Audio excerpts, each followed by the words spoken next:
Hey, what's up, ladies and gentlemen? This is David Benjamin from healthywildandfree.com. Today I want to talk about something a little bit different that I typically don't really talk about at all, and it's something that I think is really important in life in general, and it really has a lot to do with your health and happiness. And if this is something that you learn, a lesson that you learn early on or earlier in your life, it's something that you can use to serve you in the years to come and the relationships to come, and it's something that will add a lot of value to life and to your health and happiness both. So that topic is that of relationships, and today I want to talk about how to have healthy relationships and talk a little bit about understanding and setting boundaries, as well as sort of the mental manipulation and or energy, whether positive or negative, that people around you have. So it's just a simple lesson that I've learned in my life that I want to share with you. And that lesson has to do with expectations that people set. So one of the things that I've learned in my life, whether it's a personal relationship, such as a romantic relationship or a friendship or even with your family, is that people in your life are always going to have and set expectations for you. This is a constant. This is a day-to-day, month-to-month, week-to-week, year-to-year thing. It happens. People do it. People have expectations. Expectations, in my mind, are sort of a mental attachment to an outcome. And they aren't really healthy, but they can be. So, for example, someone can set a negative expectation for you, and someone else can set a positive expectation for you. The same person can have both positive and negative expectations of you, but typically someone's energy towards you is either going to be more positive or more negative.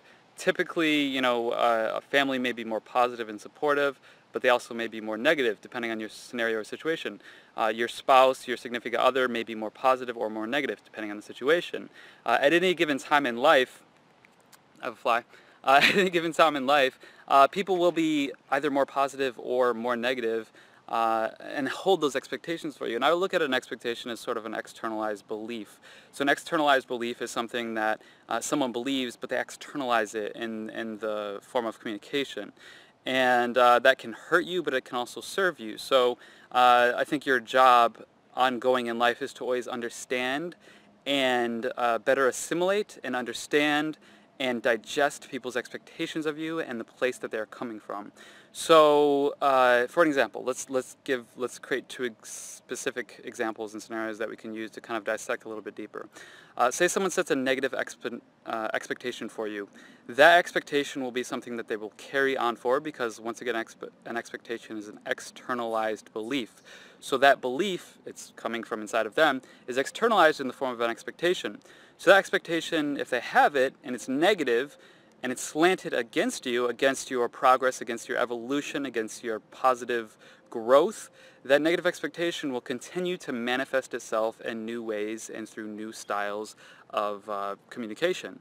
So that will look like someone who is constantly bringing you down through negativity, someone who's constantly complaining, someone who sees the slightest negative or even a neutral thing in your life, or even a positive thing in your life, and can somehow twist it to make it into a negative, to feed that expectation that they have for you, to feed that belief that they want to keep going because they're comfortable with you playing a certain role, even if it's negative, because they are subconsciously pushing you away. So we all, I think, to some degree hold and carry expectations for people in our lives, but having that negative expectation, someone that has that negative expectation, whether it's a relationship, family, friend, whatever, and that keeps verbalizing, vocalizing, and communicating and putting things in your life, whether it's words, actions, or dilemmas, or whatever it may be, to constantly sort of test you, give you trials and tribulations, purposefully and intentionally, just so they can show you that that negative expectation they have for you is true. It's not someone who is feeding or serving into your higher good, your happiness, and your health. That is someone who will cause you to feel stressed, cause you to feel anxious, cause you to question your self-worth, cause you to question your value as a human being on this planet, and that will always constantly drag and bring you down. Like I said, whether it's a relationship, family member, or friend, it doesn't really matter. Now, on the other end of that, the flip side, someone who has a positive expectation of you, has a positive belief about you, and they will always support that with words, affirmations, actions, being there to listen, being there to talk, being there to offer their time, their energy, their support, even their money, whatever.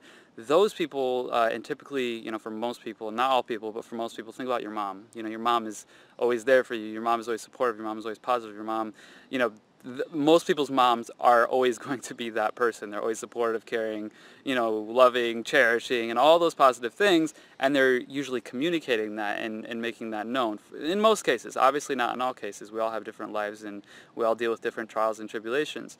But that person in your life that holds a positive expectation for you is someone that is always going to feed and serve your higher good, is someone that is always going to support you and is going to help you feel happier and healthier in life as time goes on. And that is extremely valuable for your health and for your happiness and for your well-being, because it allows you to be in a place where you get to grow into that. So I love the mentality or the thought process, the consciousness behind the phrase, people live up to the expectations that you set for them. And I think that is so true. And one of the things that I've learned in my life is that people hold positive expectations for you. Some people hold negative, some people hold positive, but they will always work towards that goal, the expectation, whether positive or negative, for you in your life, with or without your acknowledgement or agreement or consent. And that will always be something that serves you or doesn't serve you. And you have to make a choice. You have to make a choice whether someone is supporting you and being positive, or whether someone is tearing you down and being negative and dragging away at the livelihood of your potential. And that potential has to do with your health, your happiness, your success financially, anything in life that allows you to have, do, and be more in life. So once you understand that, and the reason I share this concept of people setting expectations, positive or negative, and then kind of seeing the proof in the pudding, the results behind those expectations, such as words of affirmation or words of anger, envy, whatever. It's important to not only recognize what people in your life and whether their positive or negative expectations are slanted, but then also look for and be very mindful of the words that they use, the energy that they carry, the expectations that they have for you. And if they're not serving your higher good, then you have kind of one of two options. A, let them go, have a peaceful goodbye. Or B, if it's someone that you want to keep in your life, such as family or a close friend or someone you feel needs your help in any way, distance yourself from that relationship, distance yourself from that person, and renegotiate the terms of your relationship. It's very important to renegotiate the terms of your relationship.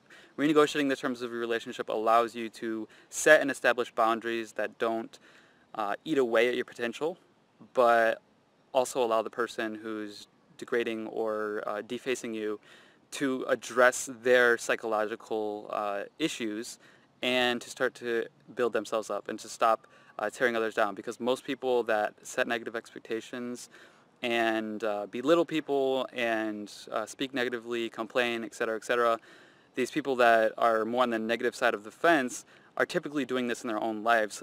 Even if they don't know it consciously, they're doing it subconsciously. So it's important to recognize on the front end of things, is an expectation in a person positive or negative, and what beliefs, words, affirmations, actions back up those expectations and beliefs, because some people can be very toxic and some people can be very healthy, and then gravitate towards the people that are healthier for you in your life and start to distance yourself from the people that aren't as healthy, or, like I said, renegotiate the terms of that relationship so that it can be a healthy relationship, whether it's friends, family, or romantic relationship. So this is really important. It's something that I've learned in my life, these little lessons in having a healthy relationship. I think that if you go in, your day-to-day life thinking that health and nutrition is the only way and only supportive model for being healthy, being thin and feeling good and sleeping good and having energy and being happy, and if you think health, eating healthy and nutrition is the only path, the only route to get there, you'll be sadly mistaken, because there's a lot more to being healthy and happy in life, and relationships are a massive part of health and happiness, and it's something I haven't talked about at all, but something I'll probably talk about more moving forward because it is that important. So I hope this video added some value to your life. I am out here in the woods today in nature, riding my bike right over there. I don't know if you can see that, yeah. And just spend some time in nature, spend some time outside in the sun. It's pretty hot today, 87 degrees. Got to take advantage of the heat in July, summer. And yeah, so anyways, I'm going to be talking more about health, relationships, and other topics that have to do with health that might be a little bit subconscious, and kind of dig into some nitty-gritty and dissect things a little bit deeper so that we can all evolve as a community here on healthywellandfree.com. Whether you're on Facebook, Healthy Well and Free on Facebook, or Healthy Well and Free on YouTube, follow and subscribe on both. Thank you so much for your time. And if you want to get more health articles, health and well-being articles, videos, and content, please click the link right below this video to subscribe on Facebook. You'll just click a button that says send to messenger and you'll be subscribed to our Facebook newsletter. That will allow you to get exclusive health content as well as health product discounts and all sorts of other goodies that I don't advertise publicly. So you have to be subscribed to be a part of that community. So click the link right below this video, subscribe, and I hope you enjoyed this video. Please like, favorite, comment, and share. Leave your comments below. Would love to hear your thoughts. Anything that you can add to this conversation to help others on their journey to finding health relationships in their life, whether it's romantic, family, or friends. We all need those healthy, supportive relationships, and we all need people that set positive expectations in our life and help build us up and support us. So thanks a lot for your time. This is Dave Benjamin from healthywellandfree.com. Enjoy your day, live healthy, well, and free, and get outside and spend some time in nature. Take it easy.